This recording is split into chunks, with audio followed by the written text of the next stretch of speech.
நண்பர்களே, பூனைகள் பொதுவா தங்களுக்கு வலி இருந்தாலோ அல்லது உடல்நிலை சரியில்லை என்றாலோ அதை வெளியே காட்டிக்கொள்ளாது. அது அவற்றின் இயற்கை குணம். ஆனால் ஒரு உரிமையாளராக உங்கள் பூனை சொல்லாமல் சொல்லும் சில ரகசிய மொழிகளை நீங்கள் கவனிக்கிறீர்களா? இன்று நாம் பார்க்க போகும் இந்த 5 அறிகுறிகள் உங்கள் பூனையின் உயிருக்கே ஆபத்தாக முடியலாம். வீடியோவை கடைசி வரை பாருங்கள். அறிகுறி 1. உணவு மற்றும் நீர் குடிப்பது மாறுபடுதல். திடீரென சாப்பிட மறுப்பது அல்லது வழக்கத்திற்கு மாறாக அதிகமாக தண்ணீர் குடிப்பது. இது சிறுநீரக கோளாறு அல்லது சர்க்கரை நோயின் அறிகுறியாக இருக்கலாம். உங்கள் பூனை எப்போதும் போல மீன் துண்டை பார்த்ததும் ஓடி வரவில்லையா? அல்லது நாள் முழுக்க தண்ணீர் குடித்துக் கொண்டே இருக்கிறதா?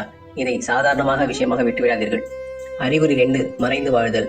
எப்போதும் சுறுசுறுப்பாக இருக்கும் பூனை திடீரென கட்டிலுக்கு அடியிலோ அல்லது இருட்டான இடங்களிலோ போய் ஒளிந்து கொள்வது. பூனைகள் அதிக உடல் வலி அல்லது பயத்தில் இருக்கும் போது மட்டுமே இப்படி செய்யும். பூனைகள் ஒளிந்து விளையாடுவது பிடிக்கும், ஆனால் மணிக்கணக்கில் வெளியே வராமல் ஒரே இடத்தில் முடங்கி கிடந்தால் அதற்கு ஏதோ ஒரு பெரிய உடல்நல பாதிப்பு இருக்கிறது என்று அர்த்தம். அறிகுறி 3. லிட்டர் பாக்ஸ் மாற்றங்கள். அதாவது மணலில் சிறுநீர் கழிக்காமல் தரை அல்லது துணிகளில் சிறுநீர் கழிப்பது அல்லது சிறுநீர் கழிக்கும் போது கத்துவது. இது ஃப்ளூயிட் எனப்படும் சிறுநீர் பாதை அடைப்பு. குறிப்பாக ஆண் பூனைகளுக்கு இது 24 மணி நேரத்தில் உயிருக்கே ஆபத்தாகலாம். சிறுநீர் கழிக்க முடியாமல் உங்கள் பூனை கஷ்டப்பட்டால் ஒரு நிமிடம் கூட தாமதிக்காமல் உடனே மருத்துவரிடம் அழைத்துச் செல்லுங்கள். இது ஒரு மெடிக்கல் எமர்ஜென்சி.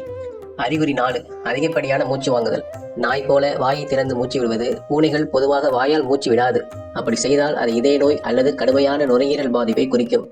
வெப்பம் அதிகமாக இல்லாத நேரத்திலும் உங்கள் பூனை வாயை திறந்து மூச்சு வாங்குகிறதா? இது இதய துடிப்பில் உள்ள கோளாறை குறிக்கலாம்.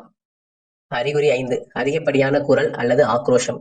காரணமே இல்லாமல் சத்தமாக கத்துவது அல்லது தொட்டால் கடிக்க வருவது. தீராத வலி அல்லது நரம்பு மண்டல பாதிப்பு இருந்தால் அது அப்படி இருக்கும். உங்கள் செல்ல பிராணிகளால் பேச முடியாது, ஆனால் அவற்றின் உடல் பேசும். இந்த அறிகுறிகளில் ஒன்றை நீங்கள் கவனித்தாலும் அலட்சியப்படுத்தாதீர்கள்.